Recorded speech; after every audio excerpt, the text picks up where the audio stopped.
1년에 한 번 오는 동창회에 옷 좀 신경 써서 입고 나오지. 1년에 한 번 오는 명품을 자랑하던 동창들은 수수한 옷차림의 소영을 노골적으로 무시했습니다. 하지만 그들은 소영의 진짜 배경을 몰랐습니다. 과연 이들에게는 어떤 일이 벌어질까요? 인생 사연집을 찾아와 주셔서 감사합니다. 사연 시작 전 무료로 할 수 있는 구독과 좋아요 부탁드립니다. 사연 시작하겠습니다. 가을비가 촉촉이 내리는 저녁, 박소영은 거실 창가에 앉아 빗방울이 유리를 타고 흐르는 모습을 물끄러미 바라보았습니다. 10년째 이 집에서 살고 있지만 비 오는 날의 정취는 언제나 마음을 편안하게 만들어 주었습니다. 시댁은 중견기업을 운영하고 건물을 여러 채 소유한 부유한 집안이었지만 소영은 원래부터 검소한 성격이었습니다. 시어머니 강혜숙이 따뜻한 대추차 2잔을 들고 와 소영 옆에 앉았습니다. 두 사람은 나란히 창밖을 바라보며 차를 홀짝였습니다. 이런 평온한 순간이 소영에게는 가장 소중했습니다. 혜숙은 회장이라는 직함을 가지고 있었지만 집에서만큼은 따뜻한 어머니였고 소영을 친딸처럼 아껴주었습니다. 소영은 시어머니에게 다음 주 토요일에 고등학교 동창회가 있다고 조심스럽게 말했고 혜숙은 친구들과 즐거운 시간을 보내고 오라며 환하게 웃어주었습니다. 소영은 1년에 한 번씩 열리는 고등학교 동창회에 빠짐없이 참석했습니다. 처음 결혼하고 몇 년간은 정말 평범한 재회의 자리였습니다.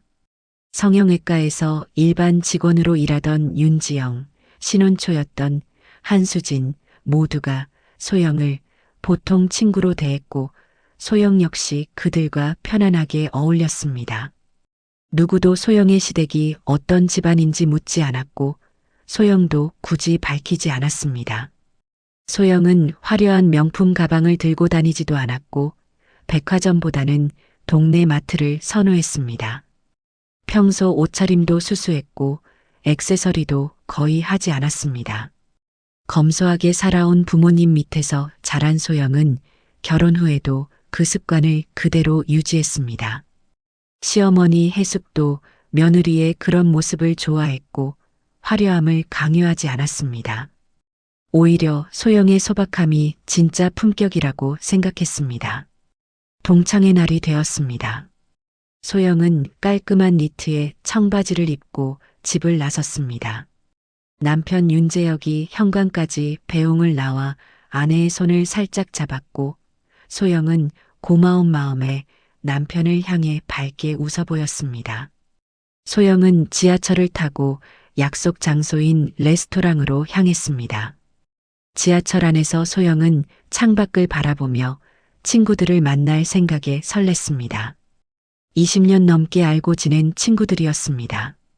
레스토랑에 도착했을 때 이미 몇몇 동창들이 와 있었습니다. 윤지영은 화려한 원피스에 명품 가방을 들고 있었고 한수진은 새로 산 듯한 코트를 입고 있었습니다. 두 사람은 소영을 보자 눈빛이 미묘하게 변했습니다. 소영의 수수한 옷차림을 위아래로 훑어보는 시선이 느껴졌지만 소영은 신경 쓰지 않으려 했습니다. 밝게 웃으며 인사를 건넸고 자리에 앉았습니다. 자리에 앉자마자 지영과 수진은 자신들의 근황을 자랑하듯 이야기하기 시작했습니다. 지영은 대형 성형외과 실장으로 승진했다는 이야기를 늘어놓았고 수진은 남편이 회사에서 안정적으로 일하고 있다며 최근 다녀온 고급 레스토랑 이야기를 과시했습니다. 사실 두 사람 모두 그렇게 경제적으로 여유롭지는 않았습니다. 명품 가방도 할부로 산 것이었고 고급 레스토랑도 한 달에 한 번 가기 위해 다른 곳에서 아껴야 했습니다. 하지만 동창회에서만큼은 자신들이 성공했다는 것을 과시하고 싶었습니다. 그리고 그 과시의 대상으로 소영을 선택했습니다. 소영은 여전히 수수한 옷차림으로 조용히 앉아 있었고 이것이 두 사람에게는 우월감을 느낄 수 있는 기회였습니다. 수진이 은근히 무시하는 투로 소영에게 요즘 뭐 하며 지내는지 물었습니다. 소영은 집에서 아이들을 챙기며 지낸다고 담담하게 대답했습니다. 아, 아직도 집에만 있구나. 애들 다 컸는데도? 지영의 목소리에는 노골적인 무시가 담겨 있었습니다. 소영은 대답 대신 그저 웃어 보였습니다. 두 사람은 계속해서 자신들의 이야기를 이어갔고 소영은 조용히 듣기만 했습니다. 친구들이 행복해 보이는 것만으로도 좋다고 스스로를 다독였습니다. 하지만 두 사람의 시선과 말투에서 느껴지는 무시는 점점 더 노골적이어졌습니다. 식사가 끝나고 계산을 할 때였습니다. 지영이 카드를 꺼내며 오늘은 자신이 내겠다고 했습니다. 그러면서 소영에게는 부담스러울 테니 괜찮다는 말을 덧붙였습니다. 그 말에는 배려가 아닌 모욕이 담겨 있었습니다. 마치 소영이 경제적으로 어려운 사람처럼 취급하는 태도였습니다. 소영은 순간 얼굴이 뜨거워졌지만 참았습니다. 작게 고맙다는 말만 했습니다. 집으로 돌아오는 지하철 안에서 소영은 창밖을 바라보며 생각에 잠겼습니다. 친구들의 차갑게 변한 태도가 마음에 걸렸습니다. 이제 그만 나갈까 하는 생각도 들었지만 20년 넘게 알고 지낸 친구들이라는 정 때문에 쉽게 결정할 수 없었습니다. 어쩌면 자신이 너무 예민한 것일지도 모른다고 스스로를 탓했습니다. 집에 도착하자 시어머니가 거실에서 책을 읽고 있었습니다. 소영은 밝게 인사를 건넸고 해숙은 동창회가 어땠는지 물었습니다. 소영은 억지로 미소를 지으며 친구들 얼굴을 보니 좋았다고 대답했습니다. 하지만 해숙은 며느리의 눈빛이 평소와 다르다는 것을 느꼈습니다. 뭔가 마음에 걸리는 일이 있는 것 같았지만 해숙은 다그치지 않았습니다. 며느리가 스스로 이야기할 때까지 기다리기로 했습니다. 그날 밤 소영은 침대에 누워서도 잠을 이루지 못했습니다. 친구들의 차갑게 변한 태도가 자꾸 머릿속을 맴돌았습니다. 특히 계산할 때 지영이 했던 말이 가슴에 깊이 박혔습니다. 자신을 불쌍하게 여기는 듯한, 무시하는 듯한 그 말투가 귓가에 맴돌았습니다. 빗소리가 창문을 두드리는 밤, 소영은 조용히 눈물을 흘렸습니다. 아무도 모르게 혼자서 남편도 시어머니도 모르는 상처가 소영의 마음속에 조금씩 쌓여가고 있었습니다. 소영은 이것이 시작에 불과하다는 것을, 앞으로 더 큰 상처가 기다리고 있다는 것을 아직 알지 못했습니다. 다만 친구들과의 관계가 예전 같지 않다는 것만은 분명히 느낄 수 있었습니다. 그날 이후로 소영은 평소와 다름없이 일상을 보냈습니다. 아침마다 시어머니와 함께 차를 마시고 남편이 출근할 때 현관까지 배웅하며 저녁에는 가족들과 함께 식사를 했습니다. 평온한 일상이었지만 소영의 마음 한구석에는 동창회에서 느꼈던 불편함이 희미하게 남아 있었습니다. 하지만 1년에 한 번뿐인 만남이었기에 소영은 그 감정을 애써 잊으려 했습니다. 사실 이런 일은 이번이 처음이 아니었습니다. 1년 전 동창회에서 윤지영이 자랑스럽게 말했습니다. 자신이 대형 성형외과 실장으로 승진했고 월급이 꽤 올랐다고 했습니다. 도심 한복판에 위치한 유명한 성형외과였고 실장이라는 직함은 지영에게 큰 자부심을 주었습니다. 비록 실제로는 업무 강도가 높고 스트레스가 심했지만 동창회에서만큼은 성공한 여성처럼 보이고 싶었습니다. 한수진도 비슷한 시기에 변화가 있었습니다. 남편 강민석이 회사에서 꾸준히 근무하며 안정적인 수입을 얻게 되었고 신혼 때보다는 경제적으로 여유가 생겼습니다. 수진은 그동안 참아왔던 소비 욕구를 조금씩 풀기 시작했습니다. 할부로 명품 가방을 샀고 한 달에 한 번씩 고급 레스토랑을 예약했습니다. 사실 그렇게 여유롭지는 않았지만 다른 곳에서 아끼면 충분히 할 수 있는 수준이었습니다. 문제는 두 사람 모두 자신들의 경제적 상황을 과대 포장하기 시작했다는 것이었습니다. 동창회에서 지영은 최신 명품 가방을 들고 나타났고 수지는 백화점에서 산 디자이너 옷을 입고 왔습니다. 두 사람은 서로의 물건을 칭찬하며 자신들의 생활 수준을 과시했습니다. 그리고 자연스럽게 소영과 자신들을 비교하기 시작했습니다. 소영은 여전히 수수한 옷차림이었습니다. 동네 마트에서 장을 보고 화려한 액세서리도 하지 않았습니다. 명품 가방 대신 실용적인 가방을 들고 다녔고 옷도 유행을 따르기보다는 편안함을 우선시했습니다. 이것은 소영의 본래 성격이었지만 지영과 수진의 눈에는 달리 보였습니다. 두 사람은 소영이 경제적으로 어렵기 때문에 그렇게 사는 것이라고 단정지었습니다. 지영과 수진은 소영에게 요즘도 집에서만 있는지 아이들도 다 컸는데 왜 일을 하지 않는지 물었습니다. 그 질문 뒤에는 은근한 무시가 깔려 있었습니다. 마치 소영이 능력이 없어서 집에만 있는 것처럼 세상 물정을 모르는 사람처럼 취급했습니다. 소영은 그저 전업주부로 사는 것이 자신의 선택이라고 담담하게 대답했지만 두 사람은 그 말을 액면 그대로 받아들이지 않았습니다.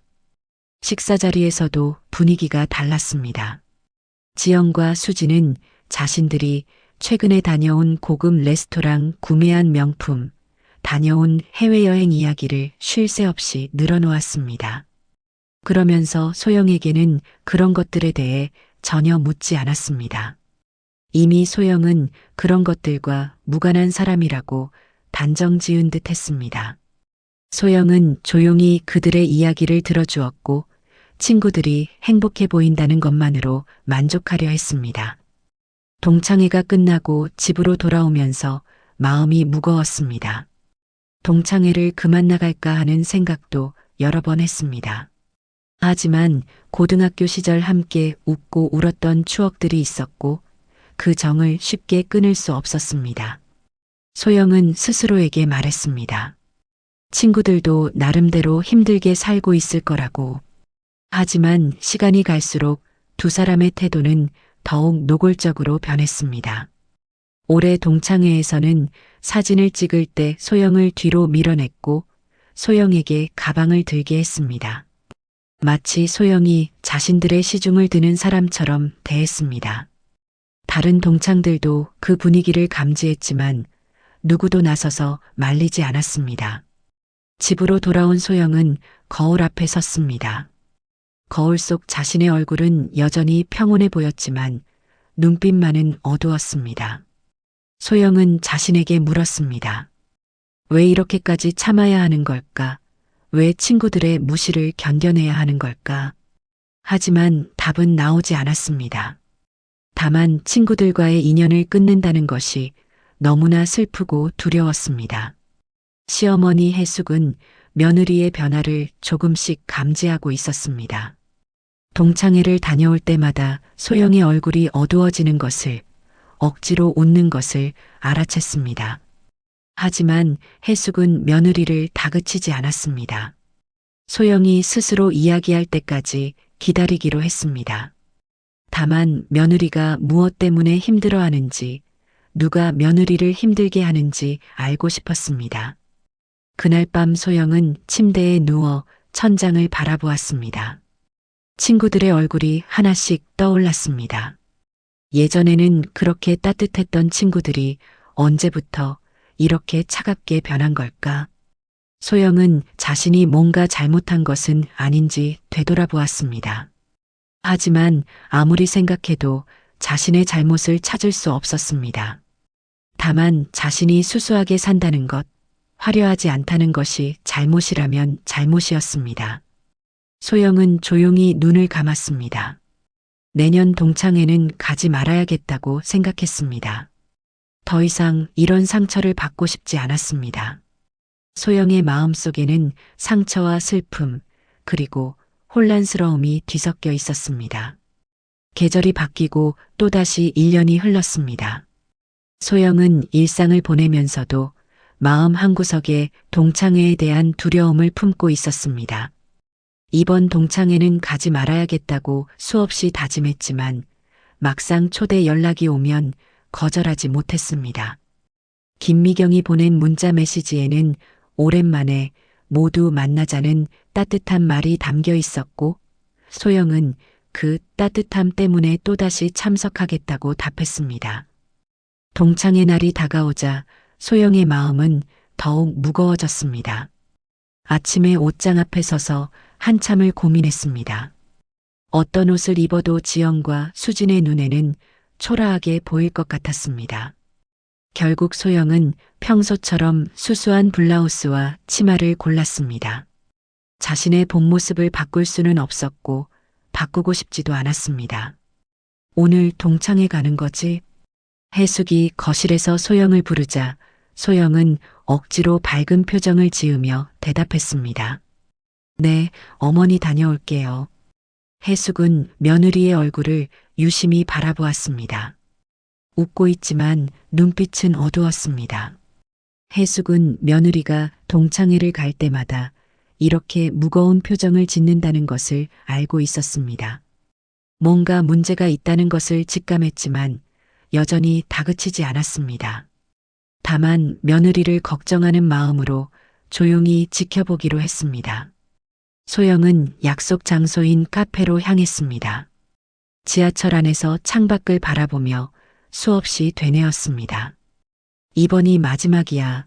오늘만 참으면 돼. 다음에는 정말 안 가야지. 하지만 소영은 자신이 이런 다짐을 매년 한다는 것도 알고 있었습니다. 그리고 매년 결국 참석한다는 것도. 카페에 도착했을 때 이미 지영과 수진이 와 있었습니다. 두 사람은 여전히 화려한 옷차림이었고 테이블 위에는 명품 가방이 놓여 있었습니다. 소영을 보자마자 두 사람의 시선이 소영의 옷차림을 훑쳤습니다. 1년에 한 번 오는 동창회에 옷 좀 신경 써서 입고 나오지. 그 말에는 노골적인 무시가 담겨 있었습니다. 자리에 앉자마자 지영과 수진은 자신들의 이야기를 쏟아내기 시작했습니다. 지영은 최근 병원에서 본인의 성과를 자랑했고 수진은 남편이 회사에서 인정받고 있다며 으스댔습니다. 사실 두 사람 모두 과장된 이야기였지만 동창회에서만큼은 자신들을 성공한 사람으로 포장하고 싶었습니다. 소영은 조용히 듣기만 했습니다. 가끔 고개를 끄덕이거나 작게 미소 지으며 반응했지만 대화에 끼어들지 않았습니다. 두 사람도 소영에게는 아무것도 묻지 않았습니다. 이미 소영은 자신들과 다른 세계에 사는 사람이라고 단정 지은 듯 했습니다. 식사를 주문하고 기다리는 동안 수진이 갑자기 소영에게 말했습니다. 화장실에 다녀올 테니 자신의 가방을 잠깐 봐달라고 했습니다. 명령하듯이, 당연하다는 듯이. 소영은 아무 말 없이 가방을 받아들었습니다.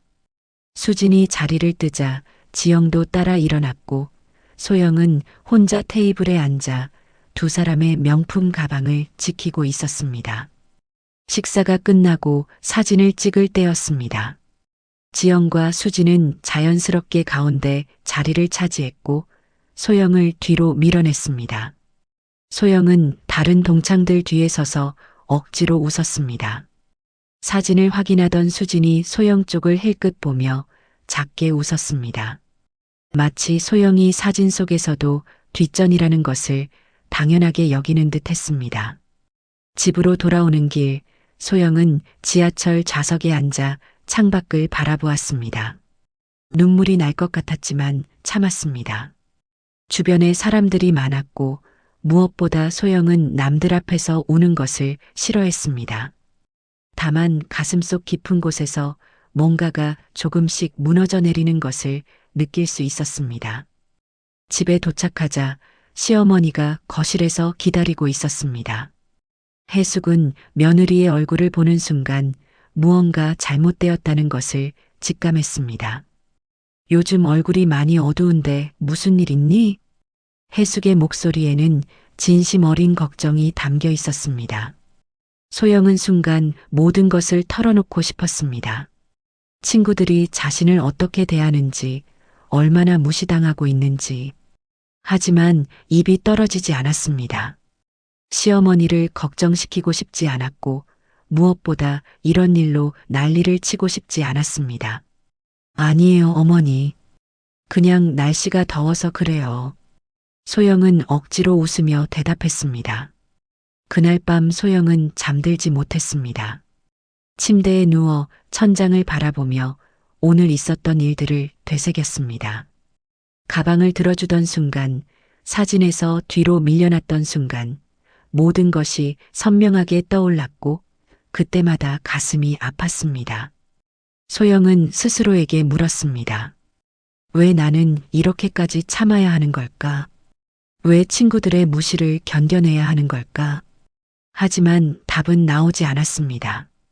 밤이 깊어갈수록 소영의 머릿속은 더욱 복잡해졌습니다. 스트레스는 점점 쌓여갔고 소영의 마음은 조금씩 한계에 다다르고 있었습니다. 하지만 소영은 여전히 혼자 감내했습니다. 아무에게도 말하지 않고 아무에게도 도움을 청하지 않았습니다. 그저 시간이 지나면 괜찮아질 거라고 스스로를 다독였습니다. 창밖으로 새벽이 밝아오고 있었습니다. 소영은 여전히 잠들지 못한 채 눈을 뜨고 있었습니다. 동창회 다음 날 아침 소영은 평소처럼 일어나려 했지만 몸이 말을 듣지 않았습니다. 머리가 지끈거렸고 온몸에 힘이 빠져 있었습니다. 겨우 침대에서 일어나 세면대로 향했지만 갑자기 눈앞이 하얗게 변하더니 어지러움이 몰려왔습니다. 소영은 바닥에 주저앉으며 세면대를 붙잡았습니다. 복도를 지나가던 해숙이 소영의 방에서 이상한 소리를 듣고 급히 달려왔습니다. 세면대를 붙잡고 쓰러져 있는 며느리를 발견한 해숙은 즉시 소영을 부축했습니다. 소영의 얼굴은 창백했고 식은땀이 흐르고 있었습니다. 어머니 죄송해요. 갑자기 어지러워서. 소영이 가까스로 말을 꺼냈지만 곧 구토 증상이 나타났습니다. 해숙은 더 이상 망설이지 않고 급히 근처 종합병원 응급실로 소영을 데려갔습니다. 응급실에 도착했을 때 소영은 의식은 있었지만 극심한 두통과 메스꺼움을 호소했습니다. 담당 의사가 소영을 진찰하고 여러 검사를 진행했습니다. 해숙은 진료실 밖에서 초조하게 기다렸습니다. 며느리에게 무슨 큰 병이라도 생긴 건 아닐까 걱정이 되었습니다. 1시간 정도 지나자 의사가 나와 해숙을 불렀습니다. 보호자분이시죠? 환자분 상태는 심각하지 않지만 극심한 스트레스성 증상으로 보입니다. 두통, 어지럼증, 구토 모두 스트레스가 원인입니다. 일단 입원해서 안정을 취하시는 게 좋겠습니다. 해숙은 의사의 말을 듣고 충격을 받았습니다. 며느리가 그렇게 심한 스트레스를 받고 있었다니. 해숙은 즉시 입원 수속을 밟았고 소영은 일반 병실로 옮겨졌습니다. 병실 침대에 누운 소영은 링거를 맞으며 조용히 눈을 감았습니다. 해숙은 소영의 곁을 지키며 그 손을 꽉 잡았습니다. 무언가 심각한 고민을 혼자 감추고 있다는 것이 분명했습니다. 하지만 지금은 며느리를 다그칠 때가 아니었습니다. 우선 몸부터 회복시키는 게 중요했습니다. 오후가 되자 소영은 링거 주사를 맞고 조금 안정을 찾았습니다. 피곤했던 탓에 잠이 들었고 해숙은 소영이 자는 동안 복도로 나왔습니다.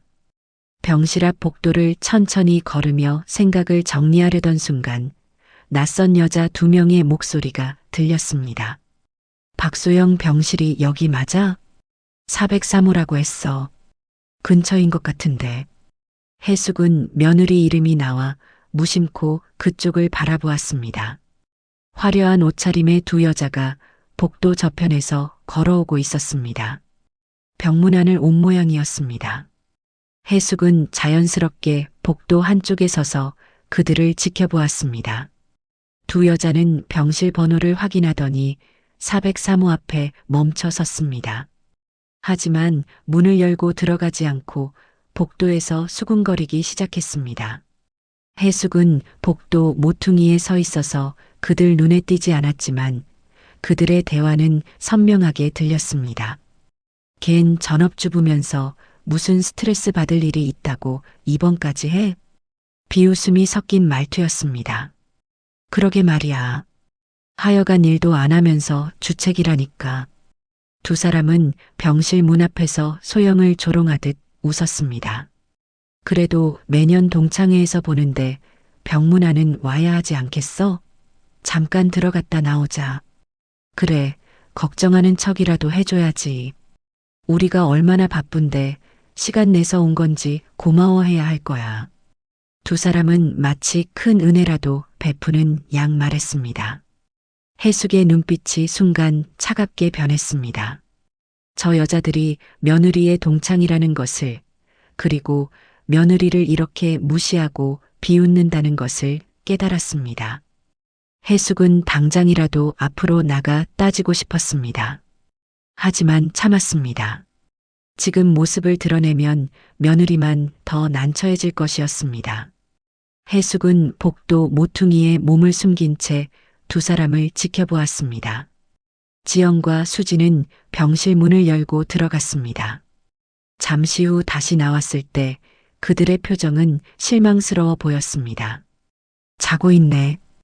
깨울 수도 없고. 그럼 그냥 가자. 어차피 왔다는 것만으로도 충분하잖아. 두 사람은 병실 앞에 과일 바구니 하나를 놓고 돌아섰습니다. 그래도 참 한심하긴 하다. 집에서 편하게 지내면서 무슨 스트레스가 그렇게 많다고. 맞아. 걔는 그냥 예민한 거야. 두 사람의 목소리는 점점 멀어졌고 엘리베이터를 타고 내려갔습니다. 해숙은 복도에 홀로 서서 분노를 사귀고 있었습니다. 며느리가 얼마나 힘들었을지, 저런 사람들에게 얼마나 상처받았을지 생각하니 가슴이 찢어질 것 같았습니다. 해숙은 병실로 돌아갔습니다. 소영은 여전히 깊은 잠에 빠져 있었습니다. 해숙은 며느리의 손을 다시 잡으며 조용히 다짐했습니다. 이 아이가 혼자 참아온 고통을 이제는 자신이 해결해 주겠다고.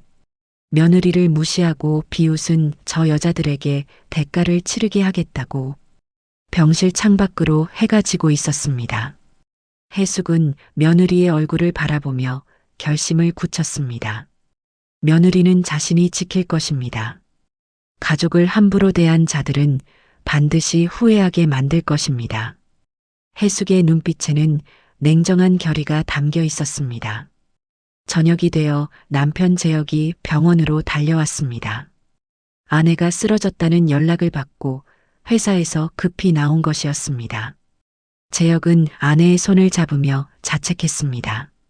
자신이 아내의 고통을 전혀 눈치채지 못했다는 것에 미안함을 느꼈습니다. 밤이 깊어지자 소영이 깨어났습니다. 눈을 뜨니 남편과 시어머니가 곁에 있었습니다. 어머니 걱정 끼쳐드려서 죄송해요. 해숙은 며느리를 바라보며 조용히 물었습니다. 무엇이 너를 이렇게 힘들게 했니? 소영은 대답하지 못했습니다. 시어머니의 따뜻한 눈빛을 보니 눈물이 날 것 같았습니다. 해숙은 며느리의 머리를 쓰다듬으며 위로했습니다. 다음 날 아침 해숙은 병실에서 며느리가 안정적으로 잠들어 있는 것을 확인한 후 조용히 밖으로 나왔습니다.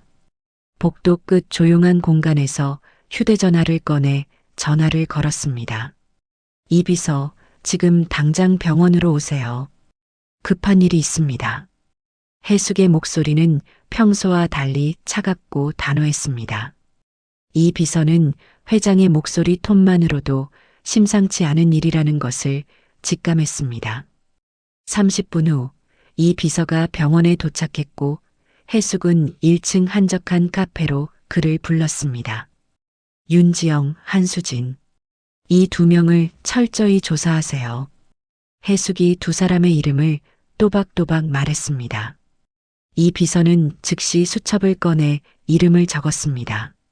어떤 분들입니까? 며느리의 고등학교 동창입니다. 직업, 가족관계, 경제 상황, 현재 근무지, 모든 것을 파악하세요. 특히 재산 관련 정보와 직장 관련 정보를 집중적으로 조사하세요. 이 비서는 회장의 표정을 보며 무언가 심각한 일이 있었다는 것을 느꼈습니다. 15년 넘게 회장 곁에서 일해온 이 비서는 해숙의 차갑게 가라앉은 목소리가 무엇을 의미하는지 알고 있었습니다. 이 비서는 고개를 숙이고 즉시 자리에서 일어났습니다. 회장실로 돌아간 이 비서는 곧바로 조사팀을 가동했습니다. 두 명의 신상 정보를 파악하는 것은 그리 어려운 일이 아니었습니다. 이틀 후 완벽하게 정리된 보고서가 해숙의 손에 들어왔습니다. 보고서를 받아든 해숙은 천천히 내용을 읽기 시작했습니다. 첫 장을 넘기는 순간 해숙의 입가에 차가운 미소가 번졌습니다. 윤지영, 도심에 위치한 대형 성형외과 실장. 월급은 괜찮은 편이지만 명품 할부금과 생활비로 여유는 없는 상태. 그리고 가장 중요한 정보가 다음 장에 있었습니다. 윤지영이 일하는 성형외과가 입주한 상가 건물의 소유주. 그것은 바로 강혜숙이었습니다. 해숙은 보고서를 읽으며 고개를 천천히 끄덕였습니다. 도심 중심가의 상가 건물로 성형외과를 비롯한 여러 의료기관이 입주해 있었습니다. 임대료 수입이 상당했고 재계약 시기가 6개월 후로 예정되어 있었습니다. 다음 페이지를 넘기자 한수진의 정보가 나왔습니다. 전업주부, 남편 강민석과 결혼 후 줄곧 집에서 생활. 남편의 수입으로 생활하며 최근 명품 소비가 증가한 상태. 할부금 대출이 적지 않은 것으로 파악됨. 그리고 남편 강민석의 직장 정보를 보는 순간 해숙의 눈빛이 더욱 차갑게 변했습니다. 강민석의 근무지는 해숙이 회장으로 있는 바로 그 회사였습니다. 평사원으로 입사해 10년째 근무 중이며 특별한 승진 없이 평범하게 일하고 있는 직원이었습니다. 인사평가는 중간 정도였고 특별히 문제를 일으킨 적도 뛰어난 성과를 낸 적도 없는 평범한 직원이었습니다. 해숙은 보고서를 덮으며 조용히 웃었습니다. 며느리를 무시하고 비웃던 두 여자가 알고 보니 모두 자신의 손안에 있었습니다. 한 사람은 자신의 건물에서 일하고 다른 한 사람의 남편은 자신의 회사 직원이었습니다. 해숙은 다시 휴대전화를 들어 이 비서에게 전화를 걸었습니다. 보고서 잘 받았습니다. 이제부터 조용히 하지만 확실하게 처리하세요. 어떻게 진행할까요? 윤지영이 일하는 성형외과 재계약 거부 통보를 준비하세요. 합법적인 절차를 밟되 어떤 예외도 없이 진행합니다. 그리고 강민석, 다음 인사고과에서 최하 등급으로 조정하세요. 역시 합법적인 범위 내에서 처리합니다. 해숙의 지시는 명확했습니다. 며느리분께는 말씀드리지 않으시겠습니까? 절대 안 됩니다. 소영이는 착한 아이라 말리려 할 겁니다. 이건 내가 시어머니로서 하는 일입니다. 이 비서는 회장의 결연한 의지를 느꼈습니다. 15년간 함께 일하며 봐온 회장이었지만 이렇게 단호한 모습은 처음이었습니다. 알겠습니다. 즉시 진행하겠습니다. 전화를 끄는 해숙은 창밖을 바라보았습니다. 병원 창밖으로 보이는 도시의 풍경이 평온해 보였습니다. 하지만 곧 두 사람의 삶에는 폭풍이 몰아칠 것이었습니다. 병실로 돌아가자 소영이 깨어나 있었습니다. 링거 주사를 맞으며 조금씩 기력을 회복하고 있었습니다. 해숙은 며느리에게 다가가 환하게 웃으며 손을 잡았습니다. 좀 어때? 많이 좋아졌니? 네, 어머니. 많이 나아졌어요. 걱정 끼쳐드려서 죄송해요. 소영의 목소리는 여전히 미안함으로 가득했습니다. 해숙은 며느리의 머리를 쓰다듬으며 부드럽게 말했습니다. 미안할 것 없어. 건강한 게 제일 중요하지. 해숙의 얼굴에는 따뜻한 미소가 번졌지만 눈빛 깊은 곳에는 차가운 결의가 숨어 있었습니다. 며느리를 무시한 자들에게 대가를 치르게 할 것입니다. 며느리는 아무것도 모른 채 시어머니의 손을 꽉 잡고 있었습니다. 한 달이 흘렀습니다. 소영은 병원에서 퇴원한 후 집에서 충분한 휴식을 취하며 건강을 회복했습니다. 시어머니와 남편의 세심한 보살핌 덕분에 얼굴에 생기가 돌아왔고 예전보다 훨씬 밝아진 모습이었습니다. 해숙은 며느리가 회복하는 모습을 지켜보며 안도했지만 동시에 차근차근 준비해온 계획을 실행에 옮기기 시작했습니다. 어느 화창한 오전, 도심 중심가에 위치한 대형 성형외과에 등기우편 하나가 도착했습니다. 접수 직원이 원장실로 우편물을 전달했고 박 원장은 무심코 봉투를 뜯었습니다. 내용 증명이었습니다. 첫 줄을 읽는 순간 박 원장의 얼굴이 굳어졌습니다. 임대차 계약 만료 3개월 전 통지에 따라 재계약을 하지 않음을 정식으로 통보합니다. 박 원장은 서류를 다시 읽고 또 읽었습니다. 믿을 수 없었습니다. 이 건물에서 3년째 성형외과를 운영해왔고 매번 재계약을 문제없이 해왔습니다. 임대료도 성실하게 납부했고 건물주 측과 마찰도 전혀 없었습니다. 갑자기 재계약 거부라니 도대체 무슨 이유인지 이해할 수 없었습니다. 박 원장은 즉시 건물관리사무소에 전화를 걸었습니다.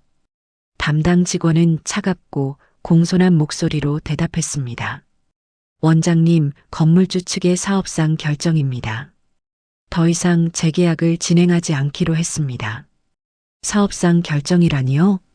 구체적인 이유를 알 수 있습니까? 저희가 뭔가 잘못한 게 있습니까? 박 원장의 목소리는 다급했습니다.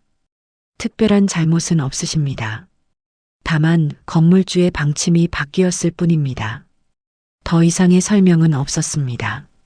박 원장은 여러 차례 건물주 측과 연락을 시도했지만 돌아오는 답변은 똑같았습니다. 사업상 결정, 재계약 불가. 아무리 설득해도 소용이 없었습니다.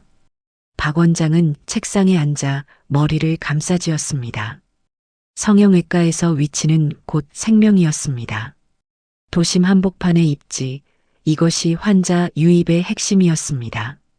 만약 이곳에서 쫓겨나 다른 곳으로 이사 간다면 환자 수는 반 이상 줄어들 것입니다.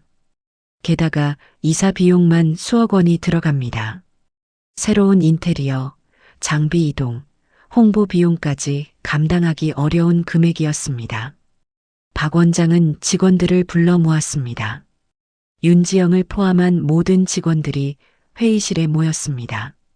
박 원장의 심각한 표정을 보고 모두 긴장했습니다. 건물주 측에서 재계약을 거부했습니다. 3개월 후에는 이 건물에서 나가야 합니다. 회의실에 침묵이 흘렀습니다. 직원들은 믿을 수 없다는 표정으로 서로를 바라보았습니다. 윤지영은 얼굴이 창백해졌습니다. 병원이 이사를 가게 되면 환자가 줄어들고 그렇게 되면 인력 감축이 불가피했습니다.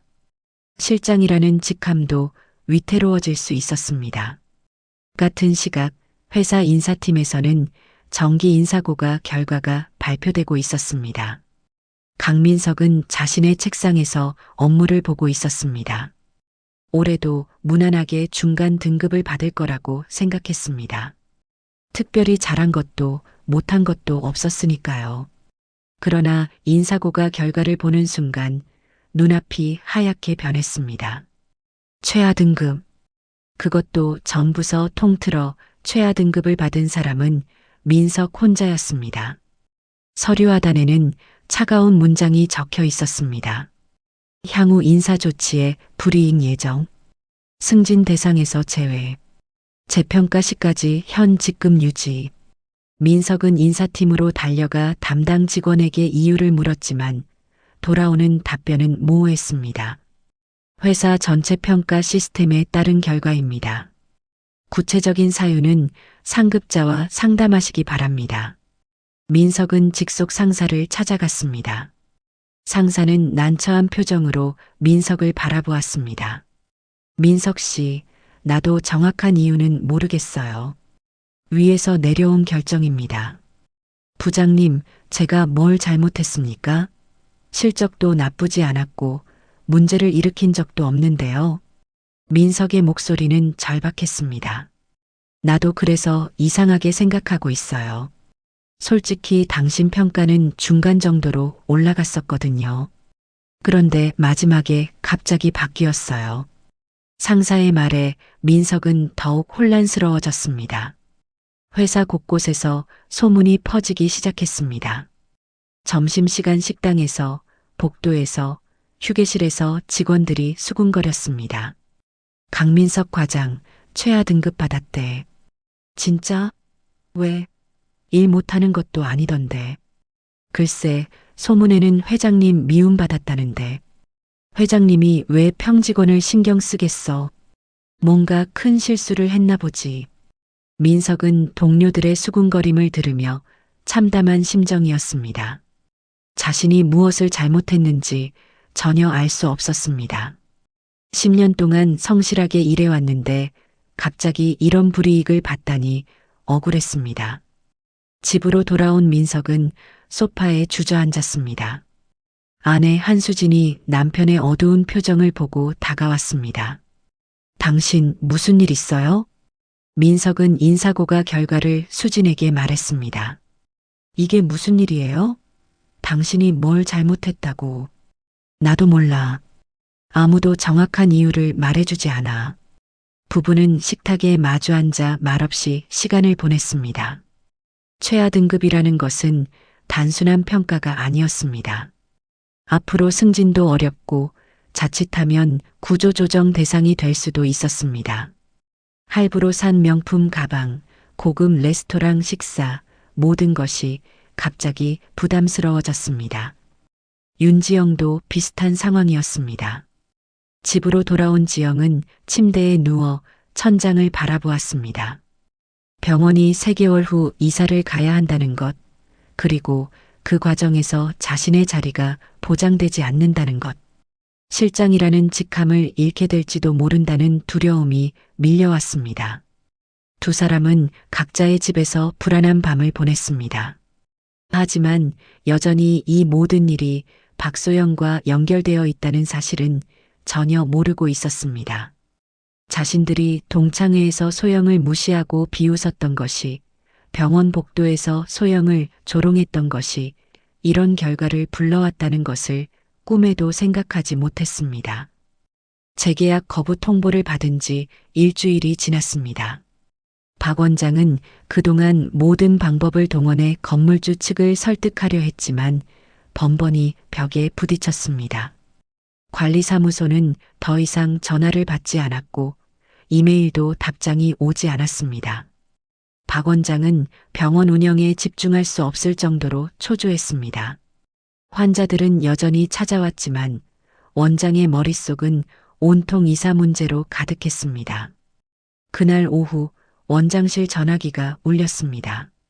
생소한 번호였지만 박 원장은 혹시나 하는 마음에 서둘러 전화를 받았습니다. 원장님, 재계약이 불가능한 구체적인 이유를 알려드리겠습니다. 원인은 귀 병원 윤지영 실장에게 있습니다. 박 원장은 순간 귀를 의심했습니다. 윤지영? 실장이 도대체 무슨 짓을 했길래 건물주가 재계약을 거부한다는 것입니까? 원장이 당황해서 더 자세한 설명을 요청하려는 순간 이 비서의 목소리가 다시 들려왔습니다. 윤지영 실장이 저희 회장님 며느리에게 한 행동 때문입니다. 더 이상의 설명은 없습니다. 전화는 일방적으로 끊겼습니다. 박 원장은 수화기를 든 채 멍하니 앉아 있었습니다. 건물주 회장의 며느리? 윤지영이 그 사람에게 무슨 짓을 했다는 말입니까? 원장의 머릿속이 복잡하게 돌아가기 시작했습니다. 수억 원의 손실이 눈앞에 어른거렸고 그 원인이 직원 한 명의 개인적인 문제 때문이라는 사실에 분노가 치밀어 올랐습니다. 박 원장은 즉시 윤지영을 원장실로 불렀습니다. 몇 분 후 지영이 노크를 하고 들어왔습니다. 원장의 심각한 표정을 본 지영은 본능적으로 긴장했습니다. 윤 실장, 당신 건물주 회장 며느리한테 뭐 했어요? 원장님, 무슨 말씀이신지 모르겠는데요. 저는 건물주 회장님은커녕 그 가족을 알지도 못하는데요. 지영의 목소리는 당황스러움으로 가득했습니다. 하지만 박 원장은 믿지 않았습니다. 건물주 측에서 직접 전화가 왔어요. 재계약 거부 이유가 당신이 회장 며느리한테 한 행동 때문이래요. 우리 병원이 쫓겨나게 생겼어요. 당장 누군지 생각해봐요. 지영은 머릿속이 하얗게 변했습니다. 회장의 며느리를 자신이 언제 만났단 말입니까? 아는 사람들을 하나하나 떠올려 봤지만 아무도 생각나지 않았습니다. 평범한 주부들, 직장 동료들, 고등학교 동창들. 박 원장은 지영의 혼란스러워하는 모습을 보며 더욱 화가 났습니다. 병원 운영에 차질이 생기고 수억 원의 손실이 눈앞인데 정작 당사자는 이유도 모르고 있었습니다. 원장은 지영에게 당장 나가서 누군지 찾아보라고 소리쳤습니다. 같은 시각 회사 사무실에서 강민석은 동료들의 시선을 피해 자리에 앉아 있었습니다. 최하 등급 인사고과를 받은 이후 주변 분위기가 달라졌습니다. 동료들은 민석을 대놓고 피했고 점심시간에도 함께 식사하자는 사람이 없었습니다. 복도를 지나갈 때마다 수군거리는 소리가 들렸습니다. 휴게실에서 커피를 뽑던 민석은 뒤에서 들려오는 대화를 우연히 듣게 되었습니다. 두 명의 여직원이 작은 목소리로 이야기하고 있었습니다. 강민석 과장 부인이 회장님 며느리 무시했다던데. 진짜? 그래서 저렇게 된 거야? 응, 소문 돌던데. 회장님이 직접 인사불이익 지시했대. 부인이 며느리한테 뭘 엄청 잘못한 모양이야. 민석은 손에 들고 있던 커피를 떨어뜨릴 뻔했습니다. 회장 며느리? 아내가 회장 며느리를 무시했다고? 민석은 황급히 휴게실을 나와 화장실로 들어갔습니다. 아내 한수진이 아는 사람들을 떠올려 봤습니다. 동네 주부들, 학부모 모임, 그리고 고등학교 동창들. 민석은 수진이 1년에 한 번씩 고등학교 동창회에 나간다는 것을 알고 있었습니다. 민석은 서둘러 아내에게 전화를 걸었습니다. 당신 동창회 친구들 중에 혹시 재벌이나 회장 집안 며느리 있어? 수진은 갑작스러운 질문에 당황했습니다. 무슨 소리야? 그런 사람 없는데. 다들 평범한 사람들이야. 확실해? 정말 없어? 당연하지.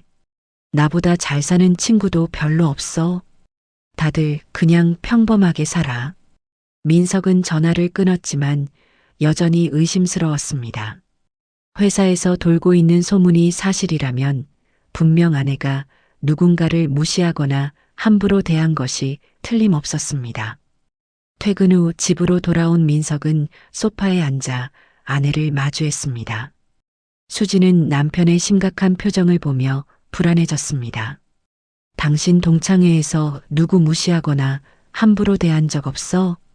민석의 질문에 수지는 순간 할 말을 잃었습니다. 무시했다고 할 수는 없지만 확실히 몇몇 친구들을 좀 낮춰본 것은 사실이었습니다. 아니, 그런 적 없어. 다들 오래 알고 지낸 친구들인데. 수진의 대답은 확신에 차 있었습니다. 민석은 아내를 바라보며 한숨을 쉬었습니다. 하지만 회사에서 돌고 있는 소문은 점점 더 구체적으로 변하고 있었습니다. 민석의 불안감은 커져만 갔습니다. 윤지영도 집에서 비슷한 고민에 빠져 있었습니다. 건물주 회장의 며느리가 도대체 누구일까? 자신이 아는 사람 중에 그런 신분인 사람이 있었던가? 아무리 생각해도 떠오르지 않았습니다. 하지만 박 원장의 분노에 찬 얼굴이 계속 떠올랐고 불안감은 점점 커져만 갔습니다. 두 사람은 각자의 공간에서 답을 찾으려 애썼지만 여전히 박소영이라는 이름은 떠올리지 못했습니다. 수수한 옷차림의 평범한 전업주부가 회장 며느리일 거라고는 상상조차 할 수 없었습니다. 일주일 후 박 원장은 더 이상 참을 수 없었습니다. 새로운 건물을 알아보던 중 이사 비용이 예상보다 훨씬 많이 든다는 것을 알게 되었습니다. 도심 중심가에서 비슷한 조건의 건물을 찾는 것도 쉽지 않았고 설령 찾는다 해도 환자 이탈은 피할 수 없었습니다. 박 원장은 윤지영을 다시 원장실로 불렀습니다. 윤 실장, 오늘부로 해고입니다. 당장 짐 싸서 나가세요. 박 원장의 목소리는 차갑고 단호했습니다. 지영은 얼굴이 새하얗게 변했습니다. 무릎을 꿇고 용서를 빌었지만 원장은 고개를 돌렸습니다. 병원이 위기에 처한 원인이 직원 개인의 행동 때문이라는 것을 용납할 수 없었습니다. 원장님, 제발요. 제가 정말 잘못이 뭔지 모르겠어요. 기회를 주세요. 하지만 박 원장의 결정은 번복되지 않았습니다. 지영은 병원에서 하루아침에 쫓겨났습니다. 개인 물품을 챙겨 나오는 지영의 손은 떨리고 있었습니다. 실장이라는 직함도 안정적인 월급도 모두 사라졌습니다. 할부로 산 명품 가방이 어깨를 무겁게 짓눌렀습니다. 같은 시각 강민석의 회사에서는 소문이 더욱 구체화되고 있었습니다. 부장이 민석을 따로 불러 조심스럽게 말했습니다. 회장 측근에게서 들은 이야기인데 민석의 부인이 회장 며느리를 심하게 무시했다는 것이었습니다. 그래서 회장이 직접 인사조치를 지시했다고 했습니다. 민석은 귀가 후 수진을 마주하고 앉았습니다. 부장에게 회장 며느리의 이름을 들었던 민석은 수진에게 물었습니다. 당신 박소영이라는 친구한테 뭐 했어? 내가 왜 갑자기 이런 일을 당하는지 알아? 민석의 목소리는 분노로 떨렸습니다. 수진은 남편의 다급한 목소리에 당황했습니다. 박소영? 그 평범한 친구가 왜 갑자기 나옵니까? 걔는 그냥 평범한 전업주부인데. 하지만 민석은 회사에서 들은 이야기를 수진에게 쏟아냈습니다.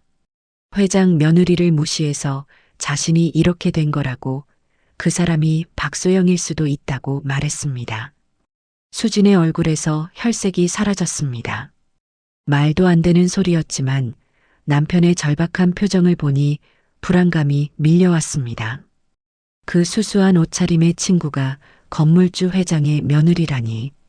지영은 떨리는 손으로 소영에게 전화를 걸었습니다. 신호음만 길게 울리다가 끊겼습니다. 문자를 보냈습니다. 소영아, 정말 미안해. 우리가 잘못했어. 제발 한 번만 전화 받아줘. 하지만 읽음 표시만 뜰 뿐 답장은 없었습니다.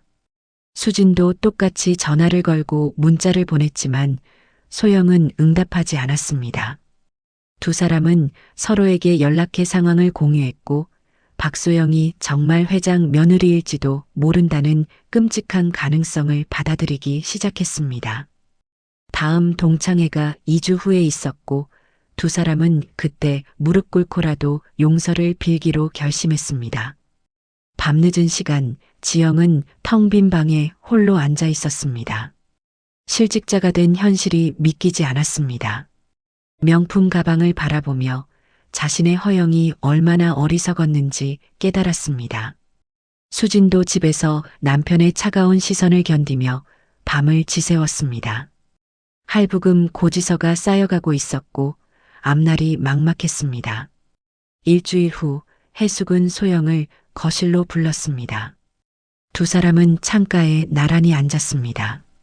따뜻한 차를 마시며 해숙은 조용히 입을 열었습니다.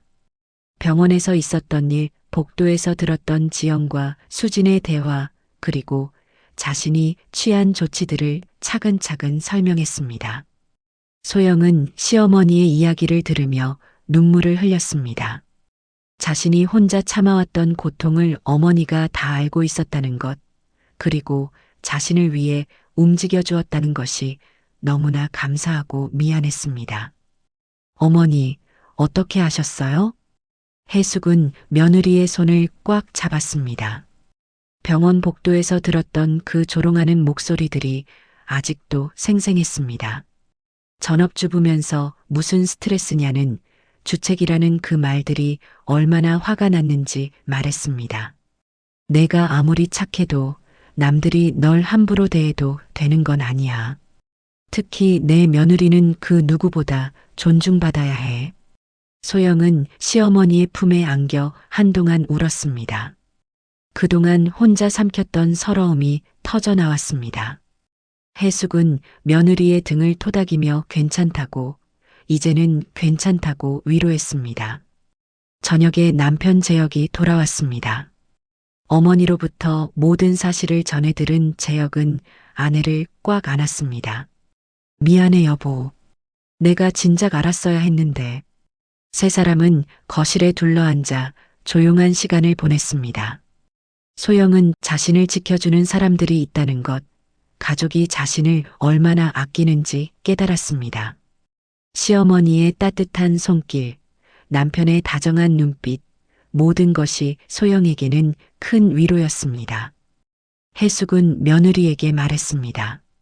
곧 있을 동창회에 함께 가겠다고, 그곳에서 모든 것을 정리하겠다고 했습니다.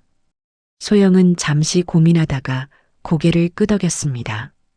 그날 밤 소영은 오랜만에 깊은 잠에 빠졌습니다. 악몽도 없었고 불안함도 없었습니다. 2주가 흘렀습니다. 1년 만에 열리는 동창회 날이 밝았습니다. 장소는 평범한 동네 카페였습니다. 이전처럼 화려한 레스토랑이 아니었습니다. 윤지영과 한수진은 약속 시간보다 30분 일찍 도착해 구석 자리에 앉아 기다렸습니다. 두 사람의 모습은 예전과 완전히 달랐습니다.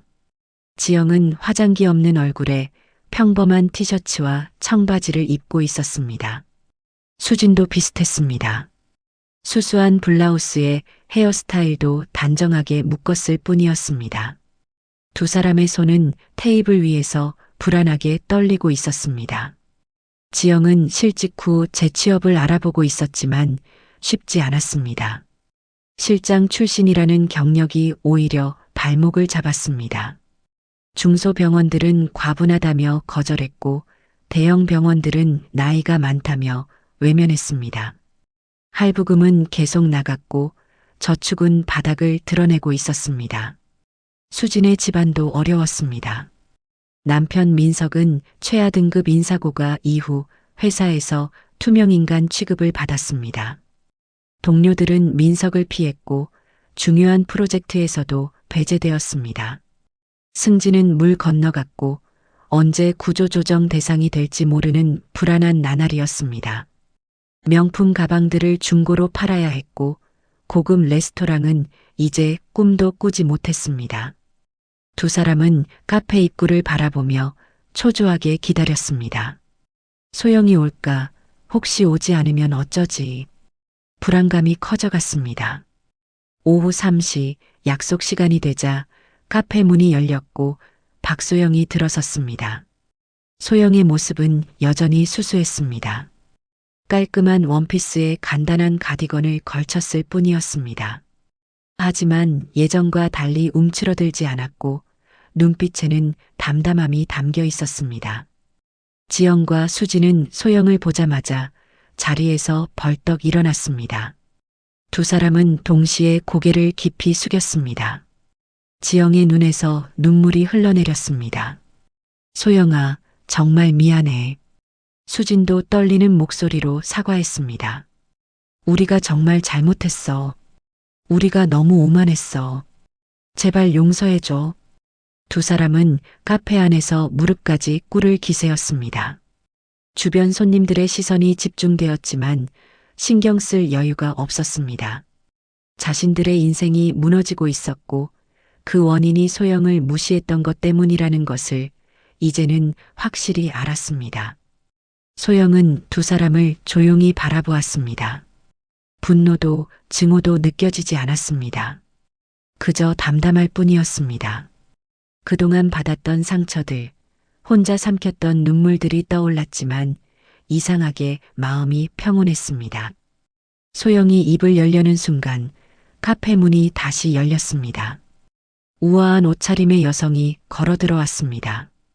강혜숙이었습니다. 카페 안의 공기가 순간 얼어붙었습니다. 윤지영과 한수진은 얼굴이 새하얗게 변했습니다.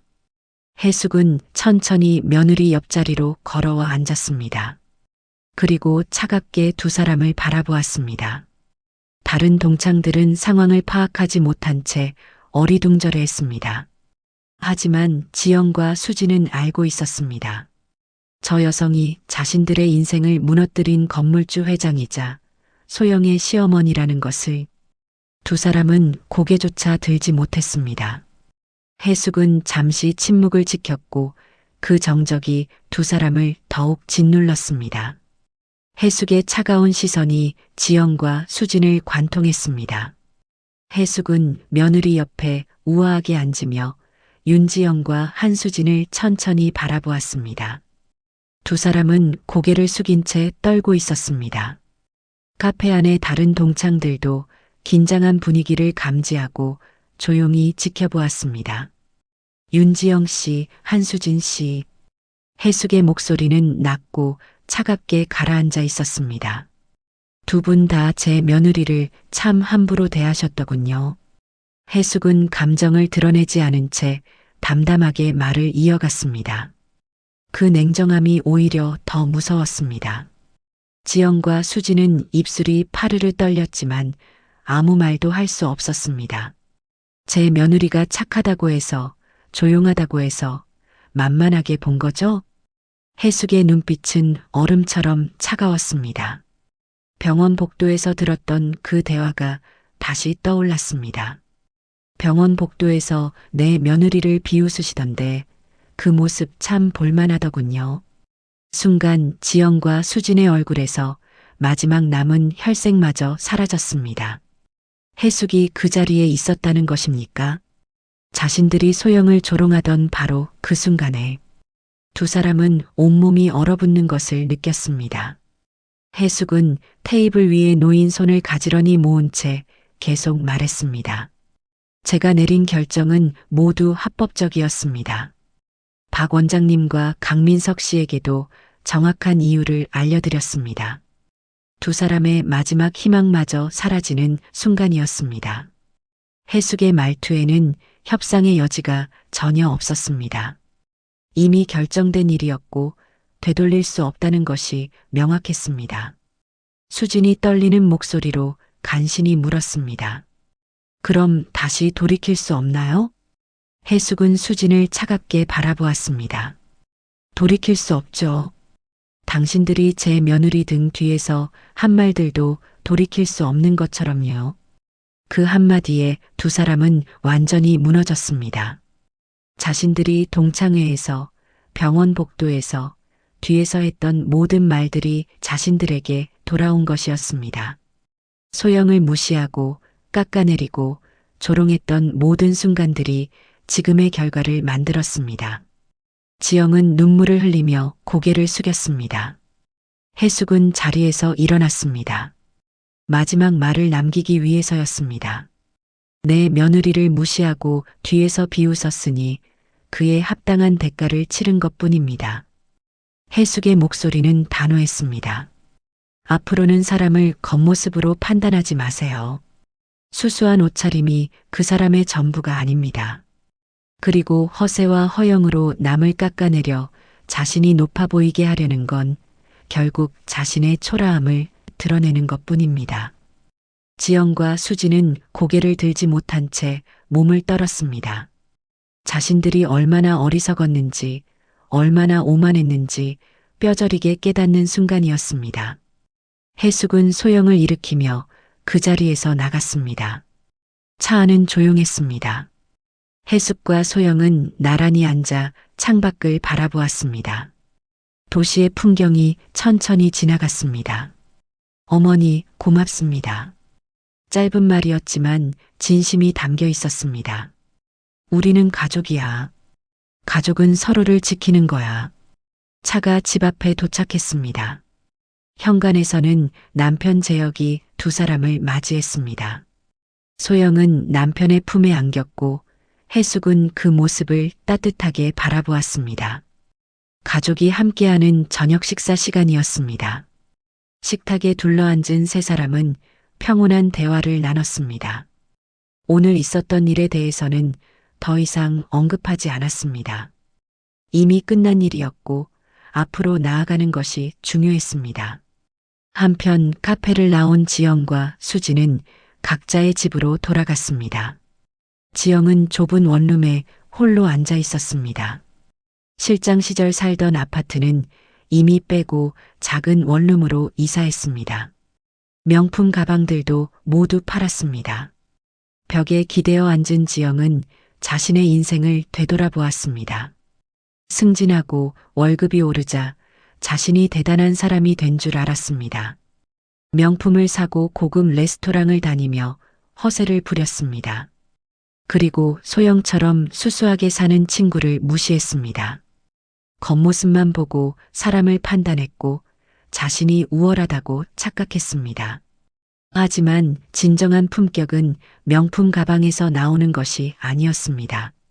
어떤 상황에서도 남을 존중하는 마음, 겸손함, 그것이 진짜 품격이었습니다. 소영은 회장 며느리였지만 결코 그것을 드러내지 않았습니다. 검소하게 살았고 친구들을 존중했습니다. 수진의 집도 비슷했습니다. 남편 민석은 소파에 앉아 멍하니 텔레비전을 보고 있었고 수진은 부엌에서 설거지를 하며 눈물을 흘렸습니다. 수진은 깨달았습니다. 자신이 친구를 깎아내리며 우월감을 느꼈던 모든 순간들이 얼마나 부끄러운 일이었는지, 남을 무시해서 자신이 높아지는 것이 아니었습니다. 오히려 자신의 초라함만 드러날 뿐이었습니다. 두 사람은 각자의 공간에서 뼈저리게 반성했습니다.